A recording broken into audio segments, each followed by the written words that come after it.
Hello friends, welcome back to my channel. मैं हूं आपकी फ्रेंड वर्षा। फ्रेंड्स, आज की इस वीडियो में हम बात करेंगे आपसे बीएड एंट्रेंस एग्जाम के कॉमर्स के प्रैक्टिस सेट की। वीडियो को स्टार्ट करने से पहले प्लीज़ मेरे चैनल को सब्सक्राइब कर लीजिए और अगर आपने चैनल को सब्सक्राइब किया है तो इस वीडियो को लाइक कीजिए और अपने फ्रेंड्स के साथ शेयर कीजिए। स्टार्ट करते हैं आज की वीडियो। आज की वीडियो का फर्स्ट क्वेश्चन है, आर्थिक चिट्ठा बनाने का क्या उद्देश्य होता है। बहुत ही सिंपल क्वेश्चन है। व्यापार की वित्तीय स्थिति का ज्ञान, व्यापार की रोकड़ का ज्ञान, अंतिम रहते का ज्ञान है, उपरोक्त में सभी। तो फ्रेंड्स, यहाँ पे इसका राइट आंसर होगा ऑप्शन नंबर ए, व्यापार की वित्तीय स्थिति का ज्ञान करना। यानी कि जो फाइनल अकाउंट या फिर हमारा आर्थिक चिट्ठा होता है, इसको बैलेंस शीट भी बोलते हैं, ये इसका मेन काम होता है हमारे व्यापार की जो भी पोजीशन है, चाहे वो लॉस में जा रही है या अच्छी ग्रोथ कर रही है, उन सब की पूरी इंफॉर्मेशन हमें इसके थ्रू मिल जाती है। तो इसको वित्तीय स्थिति का ज्ञान ये हमें देता है। इसको स्थिति विवरण भी बोला जाता है। ठीक है, नेक्स्ट है, स्थायी संपत्ति का दूसरा नाम क्या है। चालू संपत्ति, नाशवान संपत्ति, अचल संपत्ति या ये सभी। तो फ्रेंड्स, इसका यहाँ पर राइट आंसर होगा ऑप्शन सी, अचल संपत्ति। स्थायी संपत्ति को अचल संपत्ति भी कहा जाता है। नेक्स्ट है, संपत्तियां कितने प्रकार की होती हैं, 8, 10, 5 या 3। तो फ्रेंड्स, यहाँ पर अगर हम बात करें संपत्तियों की, तो मुझे क्वेश्चन ही थोड़ा सही नहीं लगा, क्योंकि फ्रेंड्स आप देखिए, अगर हम संपत्ति की बात करें तो किसके हमें रेफरेंस में हमें बताना होगा। यहाँ पे इनको ये मेंशन करना चाहिए था कि बैलेंस शीट के रेफरेंस में या लिक्विडिटी के रेफरेंस में हमें किस तरह से बताना है। अगर मेरे अकॉर्डिंग मैं आपको बताऊं तो फ्रेंड्स, संपत्तियां अगर हम बैलेंस शीट के अकॉर्डिंग बात करें तो 2 तरह की भी होती हैं, 3 तरह की भी होती हैं। ये डिपेंड करता है कंपनी किस तरह से उसका ट्रीटमेंट कर रही है। कई कंपनियां 2 तरह से ट्रीटमेंट करती हैं बैलेंस शीट में, आपने देखा होगा, fix assets and current assets. ठीक है, तो ये 2 तरह की हो गई। कई बैलेंस शीट में 3 तरह से मेंशन किया जाता है, fix assets, current assets and liquid assets. तो यहाँ पे आप 3 देख लीजिए, क्योंकि 2 का ऑप्शन है नहीं। और अगर आपको इसके बारे में थोड़ी और इन्फॉर्मेशन है, आप इसके बारे में जानते हैं कुछ और, तो आप कमेंट सेक्शन में बता सकते हैं।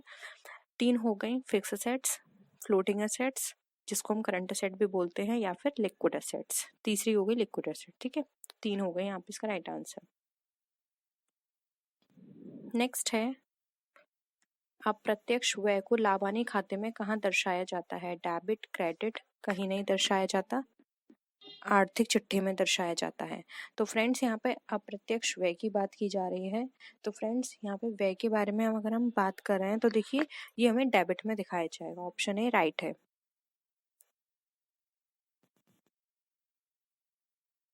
नेक्स्ट है, तुलना पत्र किसे कहते हैं। संपत्तियों को, दायित्वों को, आर्थिक चिट्ठे को, उपरोक्त सभी। तो यहाँ पे देखिए राइट आंसर होगा यहाँ पे ऑप्शन नंबर सी, आर्थिक चिट्ठे को, क्योंकि आर्थिक चिट्ठे के थ्रू हमें फाइनेंशियल पोजीशन पता चलती है और ये हमें एक तरह से हमें कंपैरिजन में हेल्प करता है, इसलिए इसको तुलना पत्र भी बोला जाता है। नेक्स्ट है, साझेदारी अधिनियम के अंतर्गत आर्थिक चिट्ठे के किस क्रम को मान्यता दी गई है। तरलता को, स्थायित्व को, एवं भी दोनों या इनमें से कोई नहीं। तो फ्रेंड्स, अगर हम यहाँ पर बात करें तो साझेदारी अंतर में आर्थिक चिट्ठी की स्थायित्व क्रम को मान्यता दी गई। तो ऑप्शन बी यहाँ पे हमारा राइट आंसर हो जाएगा। नेक्स्ट है, आर्थिक चिट्ठा किसकी भांति होता है। खाता, विवरण पत्र, एवं भी दोनों या इनमें से कोई नहीं। तो फ्रेंड्स, आर्थिक चिट्ठा जो होता है वो हमारा अकाउंट नहीं होता है, वो एक स्टेटमेंट होता है, विवरण पत्र। तो यहाँ पे ऑप्शन बी हमारा राइट आंसर हो जाएगा। नेक्स्ट है, व्यापार के संचालन में प्रतिवर्ष स्थायी तौर पर प्रयोग करने के लिए खरीदी जाने वाली संपत्ति है। स्थायी, चल, क्षयवान या संभाव्य। तो फ्रेंड्स, यहाँ पे इसका राइट आंसर होगा ऑप्शन नंबर ए, स्थायी। व्यापार के संचालन में प्रतिवर्ष स्थायी तौर पर प्रयोग में खरीदी गई संपत्ति को स्थायी संपत्ति या फिर फिक्स असेट्स कहा जाता है, और ये हमें लॉन्ग टाइम तक हमें बेनिफिट करती है। बेचने के विचार से खरीदी जाने वाली या कुछ समय पश्चात नकद के रूप में बदल दी जाने वाली संपत्ति कहलाती है। अस्थायी या चालू, अचल, क्षयवान या नाशवान। तो यहाँ पे इसका राइट आंसर होगा ए, अस्थायी या चालू संपत्ति। ठीक है, क्योंकि यहाँ पे देखिए क्वेश्चन में दे रखा है बचने के विचार से खरीदी जाने वाली। ठीक है, सॉरी, बेचने के विचार से खरीदी जाने वाली। अब हम उसको क्वेश्चन में पश्चात नगद में, यानी कि जो हमारे नकदी या फिर जिसको हम लिक्विड बोलते हैं, लिक्विडिटी में जल्द से जल्द ट्रांसफर हो जाए, वो हमारी चालू यानी करंट असेट्स कहलाती है। ऑप्शन ए राइट है। नेक्स्ट क्वेश्चन है, वे देय धन जो निकट भविष्य में नहीं बल्कि दीर्घकाल में या व्यापार की समाप्ति पर चुकाने होते हैं क्या कहलाते हैं? यानी कि ऐसे पेमेंट्स जो कि हमें या तो जो हमारी बिजनेस क्लोज किया जाएगा तब, या आगे कभी हमें बहुत टाइम बाद उसको पे करना होगा, वो बचत हमारे क्या कहलाते हैं? वो खर्चे। अल्पकालीन दायित्व, संभाव्य, स्थायी दायित्व या उपरोक्त सभी। तो यहाँ पे इसका राइट आंसर होगा ऑप्शन सी, स्थायी दायित्व। ऑप्शन सी यहाँ पे राइट आंसर है। नेक्स्ट है, स्थिति विवरण का दूसरा नाम क्या है? ये आपको मैंने बताया था अभी, इससे पहले क्वेश्चन में हमने डिस्कस किया था। ऑप्शंस हैं व्यापार खाता, आर्थिक चिट्ठा, लाभ हानि खाता या इनमें से कोई नहीं। तो राइट आंसर होगा बी, आर्थिक चिट्ठा। नेक्स्ट है, दायित्व कितने प्रकार के होते हैं? 2, 3, 4 या इनमें से कोई नहीं। तो देखिए फ्रेंड्स, अगर हम यहाँ पर बात करें तो यहाँ पर इसका राइट आंसर होगा बी, दायित्व हमारे 3 तरह के होते हैं। अब वो कौन कौन से दायित्व हैं वो आपको यहाँ पे कमेंट सेक्शन में बताने हैं। ये आपको पता होने चाहिए हम किस दायित्व की बात कर रहे हैं, ठीक है? तो यहाँ पे आप नीचे कमेंट सेक्शन में बताइएगा। नेक्स्ट है, अस्थायी दायित्व कहलाते हैं चालू या अल्पकालीन दायित्व, स्थायी दायित्व, संभाव्य दायित्व या उपरोक्त में से उपरोक्त सभी। तो देखिए फ्रेंड्स, अगर हम यहाँ पे बात करें अस्थायी दायित्व की, तो इसका राइट आंसर होगा ऑप्शन ए, वो हमारे चालू या अल्पकालीन यानी कि शॉर्ट पीरियड के होते हैं। ये 1 साल से कम के करंट लायबिलिटीज भी इनको बोला जाता है। ऑप्शन ए राइट है। नेक्स्ट है, किसी विशेष घटना के घटित होने पर दी जाने वाली राशि क्या कहलाती है? चालू दायित्व, संभाव्य दायित्व, स्थायी दायित्व या फिर उपरोक्त में से कोई नहीं। तो फ्रेंड्स, यहाँ पे बात की जा रही है किसी विशेष घटना पे दी जाने वाली, तो वो कहलाती है संभाव्य, क्योंकि अभी हमें नहीं पता कि वो घटित होगी या नहीं, लेकिन अगर वो घट जाती है घटना तो हमें देना होगा, तो वो संभाव्य यानी हो सकता है, तो वो हमारा संभाव्य दायित्व कहलाता है। ऑप्शन बी यहाँ पे राइट आंसर है। नेक्स्ट है, समय व्यतीत होने के साथ साथ मूल्य कम होने वाली संपत्ति क्या कहलाती है? चालू संपत्ति, क्षयशील या नाशवान संपत्ति, तरल संपत्ति या उपरोक्त में से कोई नहीं। तो फ्रेंड्स, यहाँ पे देखिए, जब समय व्यतीत होता है तो संपत्ति के मूल्य में कमी आ जाती है। वो उसका जो यूज पर्पस होता है, उसकी जो कैपेसिटी होती है काम करने की, वो भी कम हो जाती है, ठीक है? तो उसको हम क्षयशील या फिर नाशवान संपत्ति बोलते हैं। तो ऑप्शन बी यहाँ पे राइट आंसर है। नेक्स्ट है, जिन संपत्तियों का भौतिक अस्तित्व होता है परंतु छुई व देखी नहीं जा सकती, वे क्या कहलाती हैं? अमूर्त संपत्ति, संभाव्य संपत्ति, मूर्त संपत्ति या फिर तरल संपत्ति। तो फ्रेंड्स, यहाँ पे इसका राइट आंसर होगा ऑप्शन ए, मूर्त संपत्ति, क्योंकि इसका भौतिक अस्तित्व होता है और इन्हें छुआ भी जा सकता है। तो ऑप्शन ए राइट आंसर है।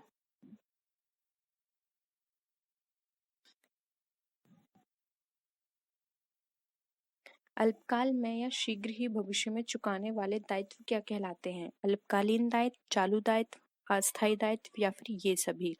तो देखिए फ्रेंड्स, यहाँ पर इसका राइट आंसर होगा ऑप्शन डी।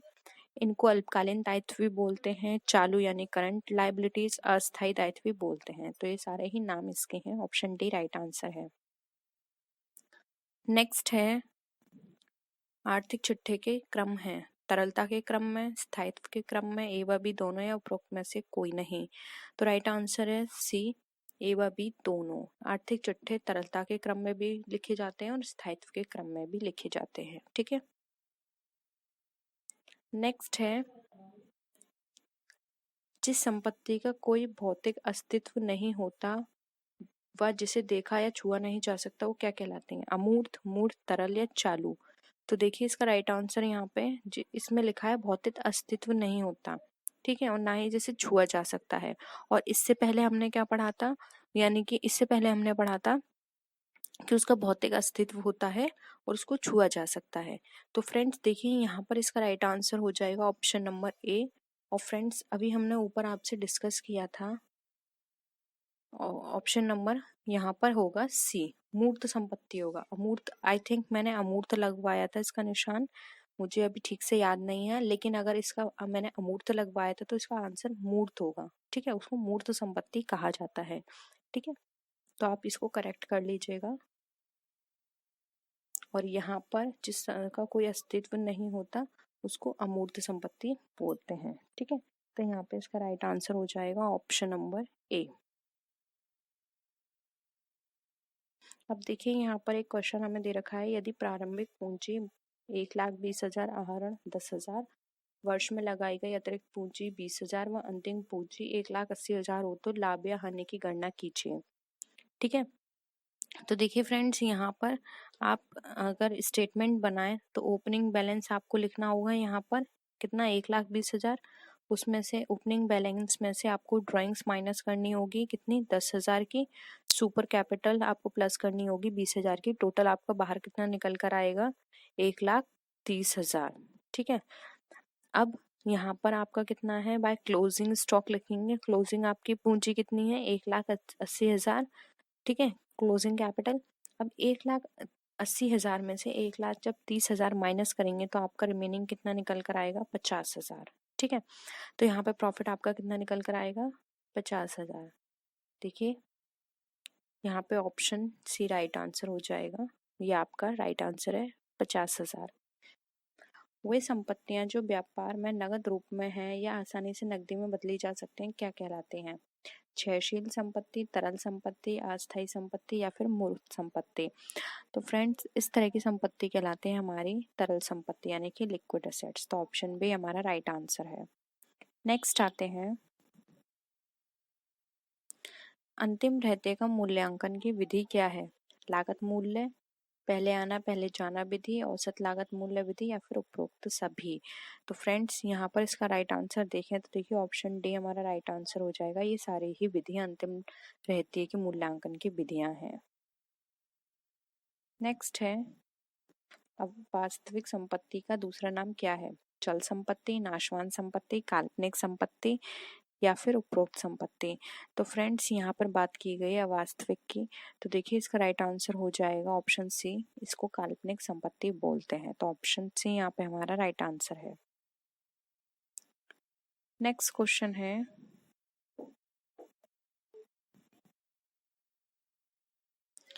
प्रबंधक का कमीशन देने से पूर्व के लाभ पर कमीशन सूत्र क्या होगा,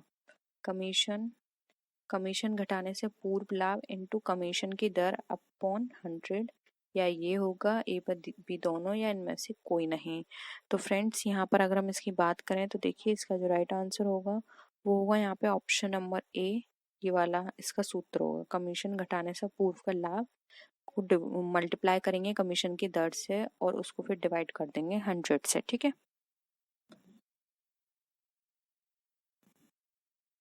नेक्स्ट है, पूंजी कितने प्रकार की होती है, 7, 5, 4 या 6। तो फ्रेंड्स, यहाँ पर राइट आंसर है डी, पूंजी 6 प्रकार की होती है। वो कौन कौन सी है वो आप कमेंट सेक्शन में बता सकते हैं। नेक्स्ट है, व्यापार की कुल संपत्ति में से बाह्य दायित्व घटाने पर शेष बची पूंजी होती है, व्यापार पूंजी, स्थायी पूंजी, स्वामी की पूंजी या ये सभी। तो देखिए यहाँ पर बात की जा रही है, इसका राइट आंसर हो जाएगा यहाँ पे ऑप्शन नंबर सी, स्वामी की पूंजी। जब हम कुल संपत्तियों से बाह्य संपत्तियां घटा देते तो शेष बची हुई पूंजी स्वामी की पूंजी कहलाती है। ठीक है, नेक्स्ट आते हैं,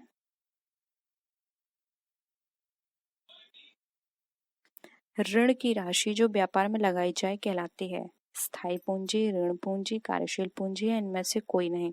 तो फ्रेंड्स, ऋण के रूप में या ऋण की राशि को व्यापार में लगाने पर पूंजी को ऋण पूंजी के नाम से जाना जाता है। तो ऑप्शन भी यहाँ पे हमारा राइट आंसर हो जाएगा। नेक्स्ट है, कुल पूंजी जो व्यापार की स्थायी व चल संपत्तियों में लगी हो वो क्या कहलाती है, चालू पूंजी, व्यापार पूंजी, ऋण पूंजी या फिर स्वामी की पूंजी। तो इसका राइट आंसर है वो कुल पूंजी जो व्यापार की स्थायी चल संपत्तियों में लगी होती है व्यापार पूंजी कहलाती है। ठीक है, ऑप्शन बी राइट आंसर है। नेक्स्ट है, व्यय कितने प्रकार के होते हैं, 5, 2, 4 या 3। तो देखिए फ्रेंड्स, यहाँ पे व्यय की बात की जा रही है, तो व्यय हमारे होते हैं 3 प्रकार के, ऑप्शन डी राइट आंसर है। अब आपको यहाँ पर ये बताना है कि वो व्यय जो हम यहाँ पर बात करें वो किस तरह के होते हैं। ठीक है, तो आपको उनके बारे में सब बताना होगा, उनके नाम आप बता सकते हैं कमेंट सेक्शन में। नेक्स्ट है, किस विधि को लीफो के नाम से जाना जाता है? औसत लागत मूल्य विधि, बाद में आना पहले जाना, सामान्य औसत विधि, या फिर उपरोक्त में से कोई नहीं। तो फ्रेंड्स, लीफो की फुल फॉर्म में होती है लास्ट इन फर्स्ट आउट, यानी कि बाद में आना पहले जाना। तो ऑप्शन बी यहाँ पे हमारा राइट आंसर हो जाएगा। नेक्स्ट है, चालू संपत्तियों में लगी हुई कुल पूंजी क्या होती है? चालू पूंजी, ऋण पूंजी, कार्यशील पूंजी, या फिर व्यापार पूंजी। तो राइट आंसर हो जाएगा इसका, चालू संपत्तियों में लगी हुई पूंजी हमारी चालू पूंजी कहलाती है। ऑप्शन ए राइट आंसर है। नेक्स्ट है, व्यापार की स्थायी संपत्तियों में लगी पूंजी क्या कहलाती है? स्थायी पूंजी, ऋण पूंजी, चालू पूंजी, या इनमें से कोई नहीं। तो राइट आंसर हो जाएगा ऑप्शन नंबर ए, स्थायी पूंजी। ठीक है, स्थायी में लगी हुई पूंजी स्थायी पूंजी कहलाती है, चालू में लगी हुई पूंजी चालू पूंजी कहलाती है। अब देखिए यहाँ पर हम एक बार क्वेश्चन पढ़ लेते हैं। व्यापार में स्थायी संपत्ति क्रय करने व उनकी वृद्धि करने में किए जाने वाले व्यय क्या कहलाते हैं? आयगत व्यय, पूंजीगत या आयगत व्यय, पूंजीगत व्यय, या फिर उपरोक्त में से कोई नहीं। तो ये हमारे कहलाते हैं पूंजीगत व्यय। ऑप्शन सी राइट है। नेक्स्ट है, स्थायी संपत्तियां क्रय करने के पश्चात शेष बची पूंजी क्या कहलाती है? तो देखिए ऑप्शन है ऋण पूंजी, चालू पूंजी, कार्यशील पूंजी, या फिर ये सभी। तो ऑप्शन सी यहाँ पे राइट आंसर हो जाएगा, ये हमारी कार्यशील पूंजी कहलाती है। नेक्स्ट क्वेश्चन है, ऐसे आयगत व्यय जिनकी उपयोगिता कई वर्षों तक व्यापार को प्राप्त होती है क्या कहलाते हैं? स्थगित आयगत व्यय, पूंजीगत व्यय, आयगत व्यय, या फिर उपरोक्त सभी। तो फ्रेंड्स, इस तरह के व्यय ऐसे व्यय जिनकी उपयोगिता कई वर्षों तक हमें मिलती रहती है वो हमारे कहलाते हैं यहाँ पर। ये आपको इसका आंसर खुद बताना है, मैं आपको नहीं बताऊंगी। ठीक है, तो आप बता सकते हैं कमेंट सेक्शन में। आप बताएंगे तो मैं बता दूंगी कि वो आपका सही है या गलत। शुद्ध हानि को पूंजी में किस तरह दर्शाया जाता है? माइनस, प्लस, मल्टीप्लाई करके, या डिवाइड करके। तो देखिए यहाँ पर इसका राइट आंसर हो जाएगा, जब शुद्ध हानि को पूंजी में दिखाते हैं तो माइनस करते हैं, और अगर शुद्ध लाभ की बात आती है तो प्लस किया जाता है। ठीक है, तो ऑप्शन ए राइट है। नेक्स्ट है, व्यापार का वह व्यय जो स्थायी संपत्तियों की कार्यक्षमता बनाए रखने के लिए किए जाते हैं कौन से होते हैं? पूंजीगत व्यय, चालू व्यय, स्थायी व्यय, या फिर आयगत व्यय। तो देखिए इसका राइट आंसर हो जाएगा डी, आयगत व्यय। ठीक है, नेक्स्ट आते हैं, प्रबंधक का कमीशन घटाने के पश्चात के लाभ पर कमीशन का सूत्र क्या होगा? तो देखिए ये इनका सूत्र है।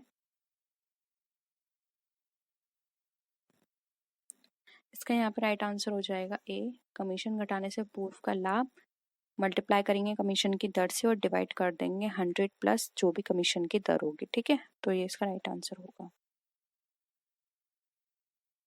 नेक्स्ट है, अंतिम खातों के भाग होते हैं आर्थिक चिट्ठा, व्यापार खाता, लाभानी खाता, ये सभी।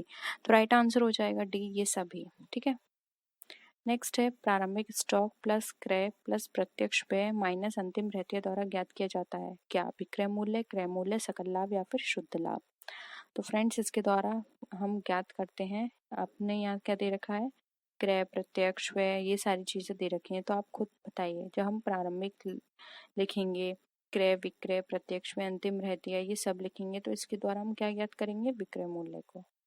ये यहाँ पे राइट आंसर है। नेक्स्ट है, बिक्री माइनस क्रय माइनस संचालन व्यय बराबर होता है क्या? शुद्ध लाभ, सकल लाभ, शुद्ध संचालन लाभ, या फिर कुल लाभ।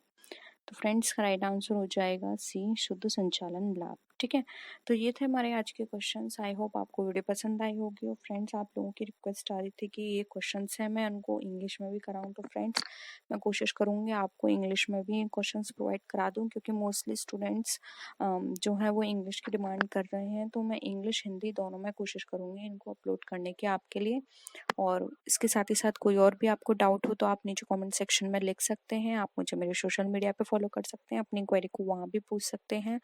और आपके कितने क्वेश्चन सही जाते हैं आप उसे भी नीचे कमेंट सेक्शन में बता सकते हैं।